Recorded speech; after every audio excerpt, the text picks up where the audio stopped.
महात्मा उपासक डॉक्टर सोहनराज तातेड़ पुनरुत्थान और आत्मविज्ञान के बाद अब ला रहे हैं सनातन सत्य, जैसी दृष्टि वैसी सृष्टि, कुदरत, कुदरती रचना एवं कुदरत के कानून से शाश्वत सुख की प्राप्ति। लॉगिन करें www.drsohanrajtated.com, YouTube channel doctor Sohanraj Tated, Play Store से डाउनलोड करें mobile app doctor Sohanraj Tated.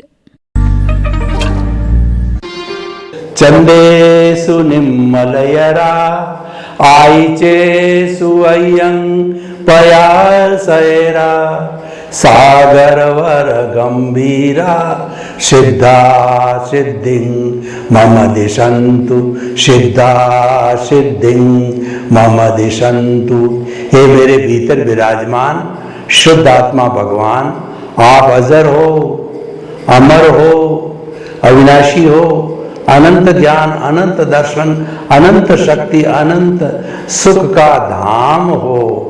आप रिद्धि सिद्धि प्रदाता हो, आप मुक्ति प्रदाता हो, आप सागर के समान गहरे और हिमालय के समान विशाल हो। मुझे मुक्ति की ओर ले चलें, मुझे ऐसी जागृति दो, ऐसा आशीर्वाद दो, ऐसी शक्ति दो, शक्ति दो, शक्ति दो। भाई और बहनों, मातृशक्ति को नमन। आज का हमारा बहुत सुंदर विषय ब्रह्मांड का रहस्य। ब्रह्मांड किसे कहते हैं?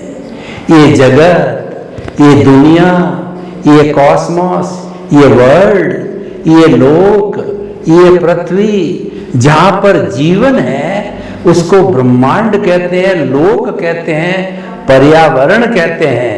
और जहां जीवन नहीं है, इस लोक के बाहर एक अलोक भी है, वहां पर केवल एक तत्व है, वह आकाश तत्व है, स्काई तत्व है। वहां पे कोई जीवन नहीं है, वहां जीवित प्राणी नहीं रहते, वहां लाइफ नहीं है, केवल आकाश ही आकाश है। तो उस ब्रह्मांड का रहस्य क्या है, हम जानना चाहते हैं। उस ब्रह्मांड के अंदर तारे हैं, सूर्य है, चंद्रमा है, ग्रह है, गैलेक्सी है और कई कई चीजें हैं। इतने अलग अलग तरह के 84 लाख जीवा योनि जो उत्पत्ति स्थान है, और उनकी संख्या करें तो असंख्य अनंत जीवित प्राणी, अलग अलग तरह के जीवित प्राणी अपना जीवन यापन करते हैं। इतने बड़े ब्रह्मांड का क्या रहस्य है, मैं आज आपको रहस्य बताना चाहता हूं। ब्रह्मांड को मैं कुदरत के रूप में पुकारता हूं। कुदरत कहिए, ब्रह्मांड कहिए, जगत कहिए, लोक कहिए, एक ही बात है। तो वो कुदरत किसे कहा जाता है, ब्रह्मांड किसे कहा जाए? कुदरत 6 समवाय के तत्वों को कुदरत कहते हैं। वो 6 तत्व कौन कौन से है? पहला तत्व है वह है चेतन।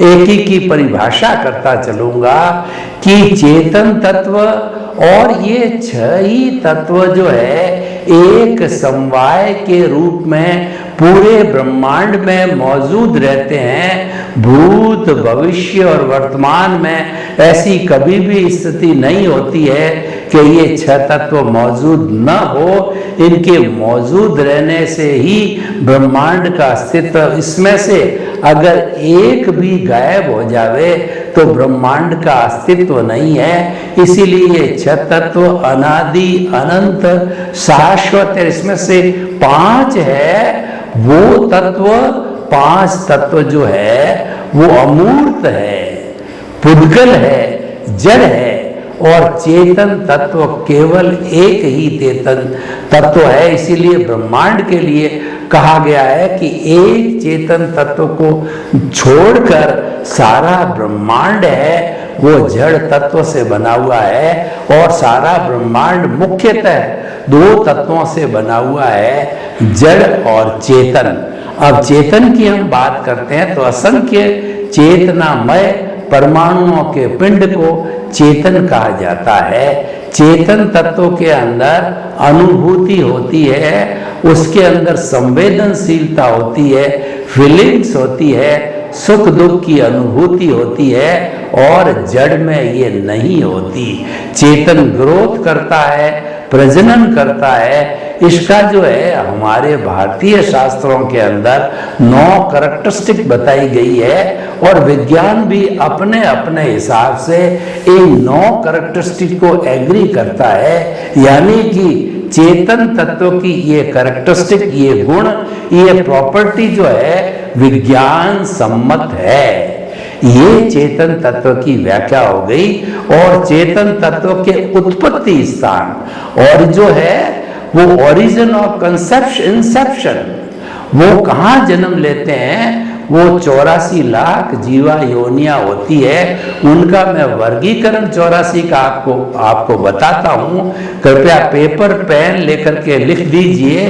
7 लाख पृथ्वी का है, 7 लाख अप का है, 7 लाख तेजस का है, 7 लाख वायु का है, 10 लाख प्रत्येक वनस्पति का है, 14 लाख साधारण वनस्पति का है, 2 लाख बेयेंद्रिय, 2 लाख त्रियेंद्रिय, 2 लाख चतुरेंद्रिय, 4 लाख नारकी, 4 लाख देवता, 4 लाख तिर्यंच पंचेंद्रिय, 14 लाख मनुष्य की जाति, 4 गति, 84 लाख जीवा योनि के अंदर ये 4 गति के प्राणी उत्पत्ति स्थान है। और इनकी संख्या तो असंख्य अनंत है, अनन्यूमरेबल है, गिनती नहीं की जा सकती है। इतने सब चेतन प्राणी इस पूरे ब्रह्मांड में अपने अपने कर्मों का भुगतान करते हैं। कर्मों का लेन देन जो हिसाब होता है उसकी पूर्ति करते हैं, परिणाम की पूर्ति करते हैं। उदय और प्रारब्ध के अनुसार जन्मते हैं, मरते हैं और अपने कर्मों का भोग करते हैं। ये तो चेतन की बात हो गई। दूसरा अचेतन तत्व, जड़ तत्व, मैटर तत्व कहा जाता है, इनएनिमेट कहा जाता है। चेतन को एनिमेट कहते हैं और जो है जड़ को इनएनिमेट कहते हैं। जड़ है वह गलन मिलन धर्मा है, वह वर्ण गंध रस स्पर्श वाला है। इसमें कोई फीलिंग नहीं होती, कोई अनुभूति नहीं होती, कोई संवेदनशीलता नहीं होती है। इसीलिए जब हम हिंसा अहिंसा की बात करते हैं तो अहिंसा चेतन तत्व पर लागू होती है। चेतन तत्व को मारना, दुख देना, कष्ट देना, ये सारी हिंसा कहलाती है। और जड़ तत्व पे ये लागू नहीं होती हिंसा अहिंसा, क्योंकि उसके अंदर चेतनता नहीं है, कॉन्शियसनेस नहीं है, संवेदनशीलता नहीं है, सुख दुख की अनुभूति नहीं है, फीलिंग्स नहीं है। इसीलिए वहां पर हिंसा का प्रश्न नहीं उठता है। और जड़ में देखिए ये हमारे जो है जितने भी रेलगाड़ी है और जितने भी मकान बने हुए हैं, हेलीकॉप्टर है, जहाज है, सड़कें हैं, बांध है, ये सारा जड़ तत्व कहलाता है। तो चेतन, दूसरा जड़, और तीसरा जो है जब चेतन और जड़ है गति करना चाहते हैं या मैं हाथ हिलाना चाहता हूं, मेरे भीतर के जो सिस्टम है, जैसे कि मेरा ब्लड सर्कुलेशन सिस्टम है, पाचन तंत्र है, उत्सर्जन तंत्र है, श्वसन तंत्र है, ये जो गति करते हैं, ये गति करने का जो है मुख्य, इसका जो भाग, मुख्य जो सहायक तत्व होता है वो गति सहायक होता है, जो विज्ञान की भाषा में मोशन कहा जाता है। यानी ये गति करने में सहायक है। कोई भी ट्रेन चलना चाहती है, कोई भी फ्लाइट उड़ना चाहता है, कोई भी चेतन तत्व मनुष्य है दौड़ना चाहता है, गति करना चाहता है, तो पूरे ब्रह्मांड के अंदर गति सहायक तत्व है। वो एक सिंगल द्रव्य है और सिंगल द्रव्य जो है ऐसा है कि पूरे ब्रह्मांड में एक द्रव्य के रूप में, पुद्गल के रूप में, एक जो है सुई की नोक जो है लगावे, उतनी भी जगह खाली नहीं है कि जहां पर मोशन तत्व न हो। और इसका गुण ये है, ये उदासीन भाव में रहता है। जब कोई इसको जो है डिमांड करता है तो ये तुरंत मोशन देने के अंदर हाजिर हो जाता है। और ये शाश्वत है, ये पौद्गलिक है, ये अमूर्त है और इसकी सहायता करने से कोई भी जड़ और चेतन है वो गति करने लग जाता है। और अब देखिए कोई भी चेतन या जड़ तत्व गति कर रहा है, ट्रेन चल रही है, व्यक्ति दौड़ रहा है और हमारे भीतर जो तंत्र काम कर रहे हैं उन तंत्रों को रोकना है, तो रोकने के लिए स्थिति सहायक तत्व, गति सहायक के, मोशन के विरुद्ध जो है रेस्ट तत्व होता है, वो भी इसी रूप के अंदर पौद्गलिक है, सिंगल द्रव्य है, अमूर्त है और वो शाश्वत है। वो हर जगह रहता है, मौजूद रहता है। सूर्य की नौक जितनी भी जगह खाली नहीं इस ब्रह्मांड के अंदर कि जहां पर जो ये रेस्ट तत्व न हो, स्थिति सहायक न हो, और वह जब कोई उदासीन भाव से डिमांड करता है कि मुझे दौड़ते दौड़ते रुकना है, कोई भी राहगीर है चल रहा है गर्मी में, सामने उसने पेड़ देखा और उसने चिंतन किया कि मुझे रेस्ट करनी, थक गया, तो ये रेस्ट तत्व मौजूद है और वो पेड़ के नीचे बैठ करके रेस्ट कर सकता है। तो ये चार तत्व हो गए हमारे, चेतन, जड़ और गति सहायक, मोशन, स्थिति सहायक, रेस्ट। पांचवा तत्व टाइम तत्व होता है, काल तत्व होता है, जो कि वर्तना देता है। अभी 1 बजा है, अभी रात के 12 बजे हैं, और समय की दृष्टि में देखें तो सबसे छोटा समय होता है जब पलक झपते हैं, जब असंख्य जो है समय निकल जाते हैं, वो छोटा से छोटा रूप है, और इससे बड़े होते हैं हवालिका इत्यादि, फिर सेकंड होता है, मिनट होता है, फिर घंटा होता है, उसके बाद रात होता है, दिन होता है, सप्ताह होता है, वर्ष होता है, शताब्दी होती है, और बड़ा से बड़ा अवसर्पिणी काल, उत्सर्पिणी काल, दोनों का मिला के 20 करोड़ सागर का एक काल चक्र होता है। वो वर्तना देने वाला, वो हमारे काल तत्व की सबसे बड़ी इकाई होती है। तो वर्तना देने वाले तत्व को काल कहते हैं, टाइम कहते हैं। और छठा अंतिम तत्व जो इस ब्रह्मांड का है वह है स्पेस, आकाश। जो हम आकाश खुला देख रहे हैं वो आकाश हमें अवगाहना देता है। जैसे कि मैं 2 फुट बाई 6 फुट की जगह घेर रहा हूँ, आप जगह घेर रहे हो, ये मकान जगह घेर रहा है, और दूसरा क्या है, सड़क जगह घेर रही है, फ्लाइट जगह घेर रही है, ट्रेन जगह घेर रही है।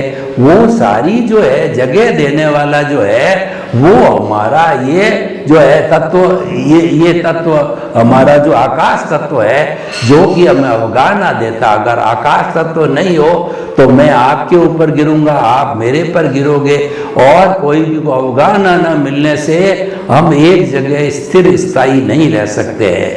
तो ये जहाँ 6 तत्व मौजूद होते हैं उसको ब्रह्मांड कहते हैं, जगत कहते हैं, कुदरत कहते हैं।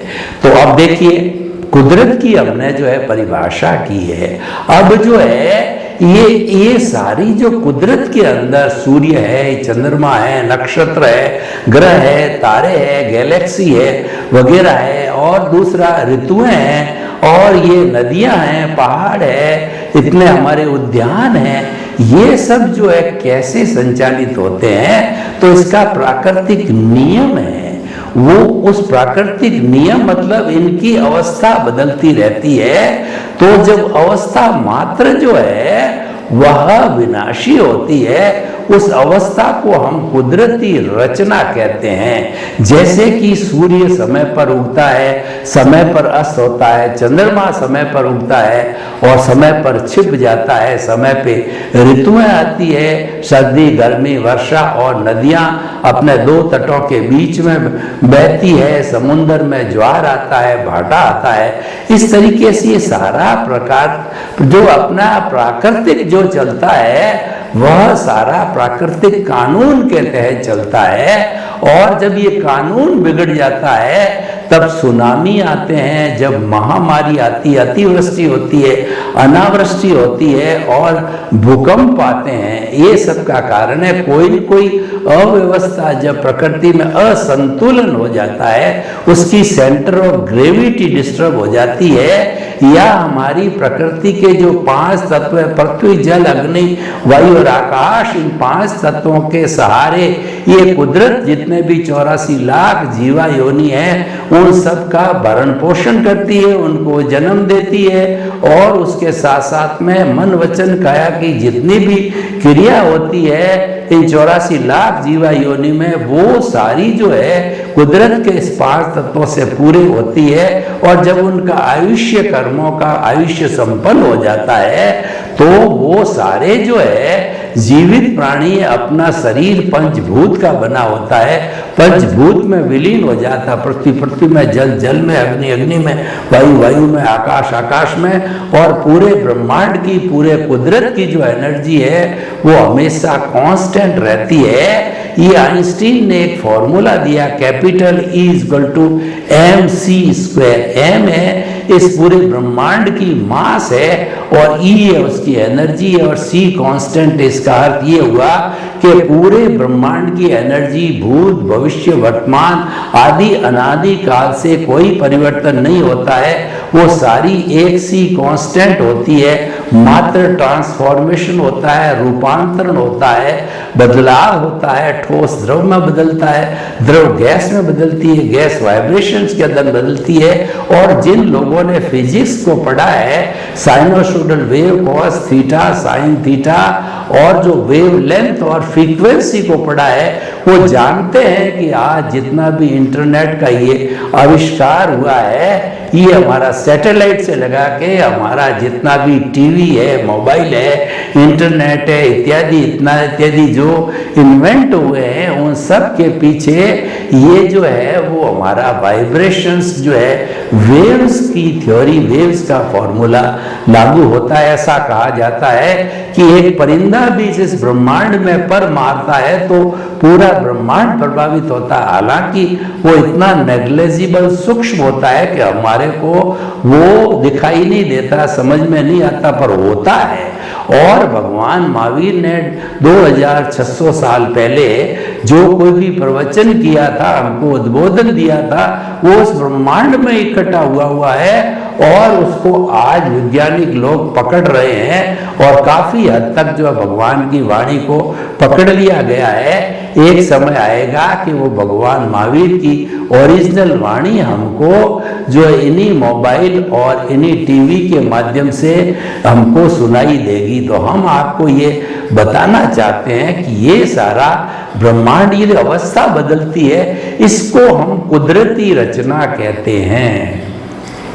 कुदरत छह जो है वो हमारे द्रव्यों के समवाय को कुदरत कहते हैं और ये उनकी अवस्था बदलती है, उसको कुदरती रचना कहते हैं। और कुदरत का कानून, प्राकृतिक बात हमने बताया, और व्यक्तिगत जीवित प्राणी भी जो कानून लागू होता है वो उसके कर्मों के अनुरूप उसको फल मिलता है। यानी as you will sow so will you reap, जैसी करनी वैसी भरनी। जो अच्छा करोगे तो अच्छा पाओगे। मनुष्य वही पाता है जो किसी को देता है। पिछले जन्म में जो दिया हुआ होता है, अच्छा या बुरा दिया हुआ होता है, वही इस जन्म के अंदर पुनः प्राप्त होता है। This is the law of the nature, ये कुदरत का कानून कहा जाता है। हम समस्त प्राणी कुदरत के कानून से जो है वो हम उधर से कंट्रोल होते हैं। हमारा सबका संचालन कुदरत के हाथ में होता है। इसीलिए कहा गया कि कुदरत व्यवस्थित शक्ति है। व्यवस्थित शक्ति को हम कहते हैं साइंटिफिक सर्कमस्टेंशियल एविडेंसेज है। और ऐसा कहा जाता है कि संसार में न तो कोई करता है और न कोई प्राणी करता हो सकता है। करता तो व्यवस्थित शक्ति है, करता तो कुदरत है, और कुदरत की कानून के तहत जो है ये सारा संचालन होता है। और हुआ सो न्याय, कुदरत ऐसा परफेक्ट न्याय करती है कि जैसा जैसा उपादान है आपका, जैसा जैसा आपने पिछले जन्म के अंदर किसी के साथ बर्ताव किया, ठीक उसके जैसा ही आपको वापस जो इस जन्म के अंदर भुगतान, प्रारब्ध, उदय और हिसाब के और परिणाम के रूप के अंदर मिलता है। तो हम आपको ये कहना चाहते हैं कि ये सारा खुद ब्रह्मांड का रहस्य है। इस रहस्य को समझना चाहिए और आपने इस रहस्य को अगर समझ लिया तो फिर हमारा जीवन कैसे यापन होना चाहिए ये मैं बताना चाहता हूं। कि मुख्य बात है कि कर्ता व्यवस्थित शक्ति है, इस संसार का संचालन है, कुदरत करती है। आप कर्ता नहीं हो तो आप कई बार अपने अहंकार के वशीभूत वशीभूत कर्ता बन जाते हो कि ये मन वचन काया मैं हूं और मन वचन काया का संचालक भी मैं हूं, जबकि वास्तविकता तो यह है कि इस ब्रह्मांड का क्रिएटर, ऑपरेटर और डिस्ट्रॉयर कुदरत है। आप इसके क्रिएटर, ऑपरेटर, डिस्ट्रॉयर नहीं हो सकते हो, लेकिन आपने अहंकारवश, आपने मिथ्या ज्ञान, मिथ्या दर्शन के वशीभूत आपने ऐसा मान रखा, यानी आप कर्ता बन रहे हो, तो वो आपके कर्म बंधन का कारण होता है और उसी की वजह से आपके कॉजेज बनते हैं, कॉजल बॉडी बनती है और आप भव भवांतर के अंदर घूमते रहते हो। तो हमें सबसे पहले क्या करना है, हमको कर्ता पद छोड़ देना है। हमारे को जो कर्ता पद है, कर्ता भाव है, ऑनरशिप है, डूअरशिप है, उस पर पूरे जन्म जन्मांतर जब तक मुक्ति में नहीं चले जाते हैं, उस दरवाजे को बंद कर दो, उस पे क्रॉस मार दो।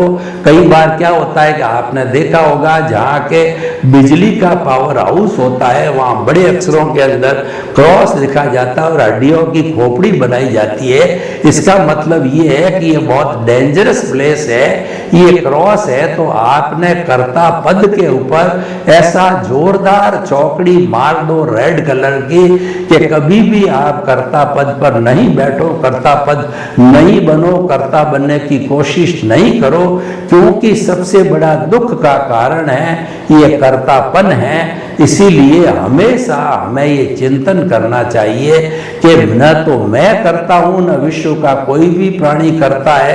कर्ता तो व्यवस्थित शक्ति है, कर्ता तो कुदरत है। अपने आप को निमित्त मानना चाहिए। जब हम निमित्त मानते हैं तो कोई हमारे से गलती होती है, वो हमारी कोई जिम्मेवारी नहीं होती, यानी कर्म का बंधन होता ही नहीं है, क्योंकि वो सारी जिम्मेवारी कुदरत के अधीन चली गई है, वही देख रेख करती है। हम तो एक इंस्ट्रूमेंटल हो जाते हैं, हम तो मात्र जो एक मैकेनिकल मोड के भुगतान के रूप में रहते हैं। मन वचन काया तथा उससे जुड़ी हुई हर अवस्था मात्र कुदरती रचना है और वह व्यवस्थित है। हमको पूरे जन्म, पूरे जीवन भर, जन्म से मृत्यु तक हर क्षण ये चिंतन करना चाहिए कि जो कुछ भी मेरे साथ चल, जरा मेरा जन्म हुआ है, मुझे माता पिता मिले हैं, मैं बड़ा हो गया तो मुझे मेरे टीचर मिले हैं, उसके बाद बड़े हुए तो मेरी शादी हुई पत्नी मिली है, मेरे बच्चे हुए हैं और उसके बाद बड़ा उद्योग धंधा, मेरे को पद प्रतिष्ठा मिली है और उसके बाद में अंत समय में मृत्यु मिली है। तो मृत्यु तक आपको यही चिंतन करता है, ये सारी कुदरती रचना है, मैं तो अकर्ता हूं, मैं तो निमित्त मात्र जो है इस रास्ते पर चल रहा हूं और इसको भुगतान और प्रारब्ध रूप के अंदर मैं इसको कर रहा हूं, क्योंकि ये मेरा ही किया हुआ। पिछले जन्म में मैंने जैसे कॉजेज डाले थे, उस कॉजेज के अनुरूप मेरे को मिल रहा है। तो भाई और बहनों, ये ब्रह्मांड का रहस्य हमने देखा और ब्रह्मांड के रहस्य के साथ साथ में हमने पूरी व्याख्या की कि हमें क्या करना चाहिए। हमें अपने जीवन का लक्ष्य बनाना चाहिए कि हमें इस कुदरत के कानून के अनुरूप ही जीना हुआ है और हर चीज को कुदरती रचना मानना है और ये मानना है कि कर्ता तो व्यवस्थित शक्ति है, मैं न तो करता हूं न हो सकता हूं, मैं तो निमित्त मात्र हूं। हर चीज के अंदर आप अपने आप को निमित्त मात्र समझो। तो हम आपको ये कहना चाहते हैं कि इस ब्रह्मांड के रहस्य को हमें समझना चाहिए। साइंटिफिक रहस्य है, ये हमारे ज्ञान दर्शन से जुड़ा हुआ है। देखिए कि हम जीवित प्राणी हैं और मनुष्य तो इस सृष्टि का सर्वश्रेष्ठ प्राणी है, तो उसे तो अपना लक्ष्य जीवन का अवश्य ही बनाना चाहिए कि ये बहुत ही कठिनाई के बाद में और बहुत बड़ी तपस्या के बाद में मनुष्य जीवन मिला है, तो इस जीवन का मैं भरपूर सदुपयोग करूं। इसका सदुपयोग करने के लिए हम अकर्ता बन करके हमारी आर्ट ऑफ द विजन, हमारा दृष्टि विज्ञान है, उस विज्ञान के अंदर दो बातें फिट कर दो, सम्यक ज्ञान और सम्यक दर्शन। सम्यक ज्ञान है कि मैं मन वचन काया से मुक्त ऐसा मैं शुद्ध आत्मा हूं। और सम्यक दर्शन यह है कि मन वचन काया तथा उससे जुड़ी हुई हर अवस्था मात्र कुदरती रचना है। सुबह से शाम तक, जीवन से मृत्यु तक, 5 ही इंद्रियों से जो कुछ दिखाई देता है उन सब को कुदरती रचना देखना, मानना, जानना, विश्वास करना, श्रद्धा करना, ये सम्यक दर्शन है। इसका ज्यों ज्यों हम डेवलपमेंट करते जाएंगे तो हमारा ज्ञानावर्णीय और दर्शनावर्णीय है वो धीरे धीरे विलय होता जाता जाएगा। और जो ही हमने अकर्ता पद को स्वीकार कर लिया, अकर्ता पद में विश्वास हासिल कर लिया और उस पर चौकड़ी लगाती धीरे धीरे हमारा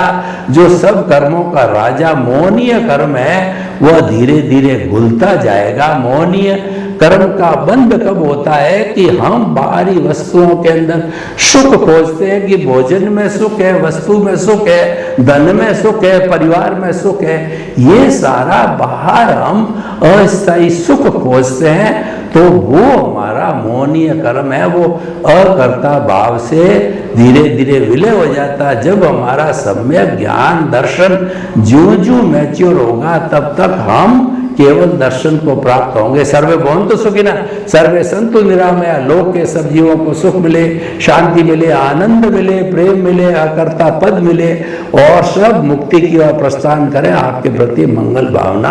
ओम शांति। महात्मा उपासक डॉक्टर सोहनराज तातेड़ पुनरुत्थान और आत्मविज्ञान के बाद अब ला रहे हैं सनातन सत्य, जैसी दृष्टि वैसी सृष्टि, कुदरत कुदरती रचना एवं कुदरत के कानून से शाश्वत सुख की प्राप्ति। लॉग इन करें www.drsohanrajtated.com। YouTube channel doctor Sohanraj Tated, Play Store से डाउनलोड करें mobile app doctor Sohanraj Tated.